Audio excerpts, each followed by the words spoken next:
Pakistan Afghanistan joint chambers of commerce and industries دونوں ملکوں کے درمیان تجارتی تعلقات کے فروغ اور باہمی تجارت میں وقتاً فوقتاً پیدا ہونے والے انتظامی اور قانونی مسائل کے سدباب کے لیے قائم کیا گیا تھا۔ گزشتہ تقریباً 2 دہائیوں کے دوران جب بھی تجارتی معاملات متاثر ہوئے، پاچسی نے اپنے دوسرے partners centre for research and security studies اور OESP افغانستان کے ہمراہ دونوں حکومتوں سے رابطے کر کے معاملات سلجھانے کی کوشش کی ہے۔ اگست 2021 میں افغانستان میں طالبان حکومت کے قیام کے بعد سے افغانستان پاکستان کی باہمی تجارت اور افغانستان کی بین الاقوامی تجارت بھی اقتصادی پابندیوں کے باعث بری طرح متاثر ہوئی۔ اسی لیے ہم نے کابل میں Pakistan Afghanistan joint chamber of commerce and industries کے سیکرٹری جنرل نقیب اللہ صافی سے ایک خصوصی انٹرویو میں پوچھا کہ اس وقت افغان حکومت اور تاجروں کو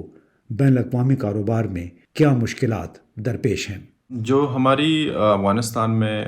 ٹریڈ ٹرانزٹ اور جو جنرلی اکنامک کنیکشن ہے دنیا کے ساتھ اور دوسرے کنٹریز کے ساتھ، وہ جو سب سے بڑا پرابلم ہے وہ بینکنگ چینل پہ پرابلم آ رہی تھی، اسپیشلی پاکستان کے ساتھ جو بینکنگ چینل پہ مطلب ٹرانزیکشن اور TT نہیں ہو رہی ہے۔ اس کی کچھ وجوہات بھی ہیں۔ بعض اوقات اس طرح ہوتا ہے کہ بعض جو کنٹری ہوتا ہے وہ ہمارے ساتھ جو اس کا جو منی ٹرانسفر ہوتا ہے وہ نہیں کرتا ہے۔ اسپیشلی پاکستان کی اگر میں بات کروں کہ پاکستان جو FATF کی گرے لسٹ میں ہوتا تھا، تو اس میں یہ ہے کہ وہ نہیں چاہ رہے کہ افغانستان کے ساتھ اس کی جو منی ٹرانزیکشن یا TT ہو جائے، تو اس کی وجہ سے ٹریڈ میں بہت سے ہرڈلز اور پرابلم آ رہے ہیں۔ تو صافی صاحب یہ بتائیے کہ انٹرنیشنل بینکنگ پہ آپ کی تو پابندی ہے، لیکن اس سے آپ کا ٹریڈ یا آپ کی تجارت براہ راست کس طرح متاثر ہو رہی ہے؟ افغانستان کی ٹریڈ پرانی جو ٹریڈیشنل جو موومنٹ تھا ٹریڈ کی، یہ ہماری جو ایکسپورٹ امپورٹ ہو رہی تھی ٹریڈیشنل بیسس پہ، اسپیشلی جو نیبر کنٹریز ہیں اس کے ساتھ، وہ تو ایک الگ طریقہ تھا۔ لیکن اس کے بعد جو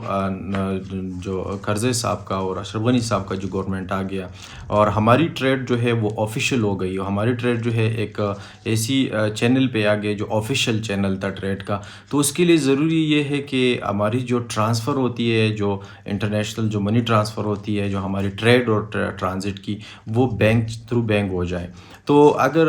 یہ بینکنگ چینل میں کچھ رکاوٹ آ جاتا ہے، کچھ مسئلہ آ جاتا ہے، تو آٹومیٹکلی ہماری ٹریڈ اور ٹرانزٹ پہ اثر کرے گا۔ آج کل جو جب آفٹر 15 اگست 2021 سے جو ہماری کنٹری میں افغانستان اسلامک امارات کا حکومت آ گیا، تو اس میں جو بیسک اور پہلا پرابلم جو ٹریڈ اور ٹرانزٹ میں آ رہا تھا وہ بینکنگ کے حوالے سے تھا، کیونکہ زیادہ تر کورسپونڈنس بینکنگ جو تھے، بینک جو تھے، وہ جو ہماری جو TT تھی یا جو ہماری ٹرانسفر تھی وہ نہیں کر پا رہے تھے، پاس نہیں کر پا رہے تھے، تو اس کی وجہ سے ہماری جو ٹریڈ اور ٹرانزٹ پہ اثر ہو رہا تھا۔ لیکن یہ تھی کہ بعض ٹائم چلتے ہی یہ مسئلہ تھوڑا سالو ہو گیا، کیونکہ تھرڈ کنٹری پیمنٹ شروع ہو گئی کہ third country payment level through سے ہم پیمنٹ کریں۔ یہ دوسرے ہمارے جو کچھ ہمسایہ جو ہے، اسپیشلی CIS جو سنٹرل ایشین کنٹریز ہیں، یا ہمارے ساتھ جو UAE کے ساتھ یا دوسرے کنٹریز کے ساتھ، چائنا کے ساتھ TT جو ٹرانسفر ہے وہ الاؤڈ ہو چکی ہے اور کر رہے ہیں۔ اور لیکن بعض جو کنٹریز ہیں جس کے ساتھ ہمارے ٹریڈ کے تعلقات بہت زیادہ ہیں، ٹرانزٹ کی بھی ہے، اسپیشلی پاکستان، اس کے ساتھ ابھی تک ہماری جو بینکنگ چینل ہے اس کی جو پرابلم ہے وہ سالو نہیں ہو چکے، تو اس پہ تھوڑا مطلب ابھی جو فیسلٹی یا اسپیشل ٹریٹمنٹ دیا ہے کچھ وقت کے لیے ہے، لیکن اگر آفیشیل چینل پہ ہم واپس جائے تو اس میں باقاعدہ طور پہ پرابلم آ سکتی ہے اور ہماری جو ایکسپورٹ اور امپورٹ لیول ہے وہ متاثر ہو سکتی ہے۔ اچھا نقیب اللہ صافی صاحب، یہ بتائیے کہ بارڈر پر اور ایئرپورٹس پر افغان تاجروں اور عام افغانوں کو بھی کیا کوئی مشکلات پیش آتی ہیں؟ افغانستان اور پاکستان کے درمیان 5 کراسنگ پوائنٹس ابھی آپریشنل ہیں، جس میں تورخم، غلام خان، انگورڈا، خرلچی اور چمن یا اسپین بول تک ہم کہتے ہیں۔ یہ 5 کراسنگ پوائنٹس ہیں جس میں جنرلی بہت سے ٹیکنیکل ایشوز موجود ہیں، یعنی اگر میں کہوں کہ اس کو زیادہ انفراسٹرکچر کی ضرورت ہے، جو ہیومن کیپیسٹی کی ضرورت ہے۔ اگر آپ ہم ٹریڈ کی بات کریں تو ٹریڈ پہ جنرلی موومنٹ بہت سلو ہے, کلیئرنس بہت سلو ہو رہی ہے. ہماری جو ٹریڈ اور ٹرانزٹ کی کیپیسٹی جو ہے, اگر میں تورخم کا ایگزامپل دے دوں تو یہ ایک وقت ایسا تھا کہ بائی لیٹرل جو موومنٹ ٹرکس کی تھی تقریباً 2000 کی لگ بھگ تھی, لیکن آج کل بہت سے کلیئرنس اور یہ جو پروسیسز ہے اس کی وجہ سے 400 سے ابھی مطلب پاکستان گورنمنٹ اس پہ کام کر رہی ہے کہ اس کی کیپیسٹی بڑھ جائے, اس کی جو موومنٹ ہے وہ زیادہ ہو جائے, وہ تقریباً 1000 یا 800 یا 700 ٹرکس تک پہنچتی ہیں. لیکن جنرلی ضرورت یہ ہے بارڈرز پہ کہ انفراسٹرکچر ایشوز حل ہو جائے, اسپیشلی جو بارڈرز جو ہمارے کراسنگ پوائنٹس موجود ہیں پہلے سے آپریشنلائز ہے, لیکن یہ 50 اور 60 سال کی جو انفراسٹرکچر ہے وہاں پہ موجود ہے, یا اس کی جو پروسیسز کا طریقہ ہے یہ ماڈرنائز کیا جائے. دوسرا یہ کہ ہماری جو کراسنگ پوائنٹس میں پیڈسٹرینس کا موومنٹ ہوتا ہے اس میں بہت سے پرابلمز ہوتے ہیں, کیونکہ پیڈسٹرین موومنٹ کے لیے ابھی بہت سے اقدامات کر رہے ہیں, بہت سے کام ہو رہے ہیں, لیکن جو چاہیے, جو پوٹینشیل ہے, جو ضرورت ہے وہ نہیں ہو رہا. کیونکہ پیڈسٹرین موومنٹ کے لیے ضروری ہے کہ ایک آدمی اگر یہ بارڈر کراس کر رہے ہیں اور دوسرے کنٹری میں جائے کہ وہ عزت سے جائے, اس کے ساتھ ویزا ہو, اس کے ساتھ ڈاکومنٹس ہو, تو اس کو ضرورت یہ نہیں کہ بارڈر پہ ویٹ کرے, بارڈر پہ یا کسی ڈاکومنٹیشن کا پرابلم آ جائے. تو یہ ایک بہت سے آج کل ہو رہی ہے پرابلم. دوسرا یہ کہ ٹریڈ کے حوالے سے بارڈر پہ جو ہم سے شکایات بہت آ رہی ٹریڈر سے, افغانستان سائڈ پہ تو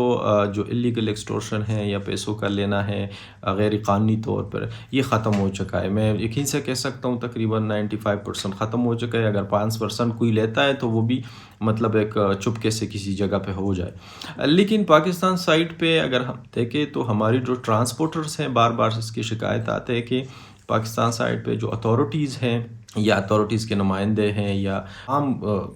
لوگ ہیں, جو اسپیشلی چمن سے ہمیں رپورٹ ہوا کہ وہاں پہ عام لوگ آگے ہیں اور افغانستان ایکسپورٹ کارگو کو رکوایا گیا ہے, وہ اس سے پیسے لیتے ہیں. تو اس طرح یہ چیزیں ہوتی ہیں. ہمیں ریکویسٹ ہے پاکستانی گورنمنٹ سے اسپیشلی کہ اس پہ تھوڑا توجہ کیا جائے, کیونکہ اس سے ٹریڈ کی جو موومنٹ ہوتی ہے وہ بہت سے ڈسٹرب ہوتا ہے. اچھا یہ بتائیے کہ بین الاقوامی پابندیوں کے باوجود افغان تاجر اب بین الاقوامی تجارت کس طرح کر رہے ہیں؟ ڈالر کا کیا ہوتا ہے؟ کیونکہ ڈالر کے بغیر تو ان کا کاروبار ممکن نہیں ہے. جو افغانستان کی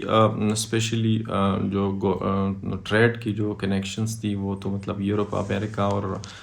سینٹرل ایشیا, ساؤتھ ایشیا سب کے ساتھ تھی. جنرلی جو آفٹر 15 اگست جو لمیٹیشن آ گئی, پابندی آ گئی ہے,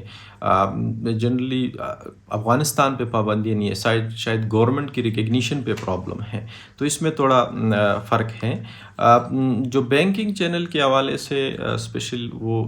مسئلہ آ رہا ہے, تو اسپیشلی جو ہماری کاروبار ہوتے ہیں وہ تھرڈ کنٹری پیمنٹ کے تھرو ہوتے ہیں. جو ہماری مثال کے طور پہ کارگو آتی ہے چائنا سے, تو ہم دبئی سے اس کی ٹرانسفر کر لیتے ہیں. جو اس کی پیمنٹ کی جو ٹرانسفر ہوتی ہے وہ دبئی سے ہی ہوتی ہے, اور اسپیشلی یہاں سے ڈائریکٹلی بھی ٹرانسفر ہوتی ہے, ٹی ٹی ہوتی ہے, کیونکہ وہ بیسک جو آئٹم ہوتا ہے اسپیشلی فوڈس کی جو آئٹم ہوتی ہے اس کی ٹی ٹی الاؤڈ ہے, اور اس کی ٹی ٹی ہو سکتی ہے. کورسپانڈنس بینک جو ہے وہ اسے پاس کر لیتا ہے. لیکن جو بیسک آئٹم نہیں ہوتی, فوڈ آئٹم نہیں ہوتی, اس کی جو ٹی ٹی ہے ہم تھرڈ کنٹری پیمنٹ سے کرتے ہیں. کرنسی لیول پہ جو ہماری ڈالرز افغانستان میں ہیں, اور کرنسی جو ہے وہ اس کی اسٹیبلٹی ابھی موجود ہے, اور جو ہماری کاروبار ہیں وہ جو ڈالرز ہیں وہ بینکنگ کے لیول سے جو فوڈس آئٹم ہم ٹی ٹی کر لیتے ہیں تو وہ اس کی لیول سے مطلب جاتے آتے ہیں. جو اس کے علاوہ جو کاروبار ہے وہ جنرلی جو ہماری ہیومینیٹیرین بیسس پہ ڈالرز آتے ہیں, اس کی جو ایک مارکیٹ جو بیلنس ہوتا ہے وہ برابر ہو جاتا ہے, تو اس کی وجہ سے جو ہماری کرنسی لیول بھی ہوتی ہے وہ بھی اسٹیبل رہتا ہے.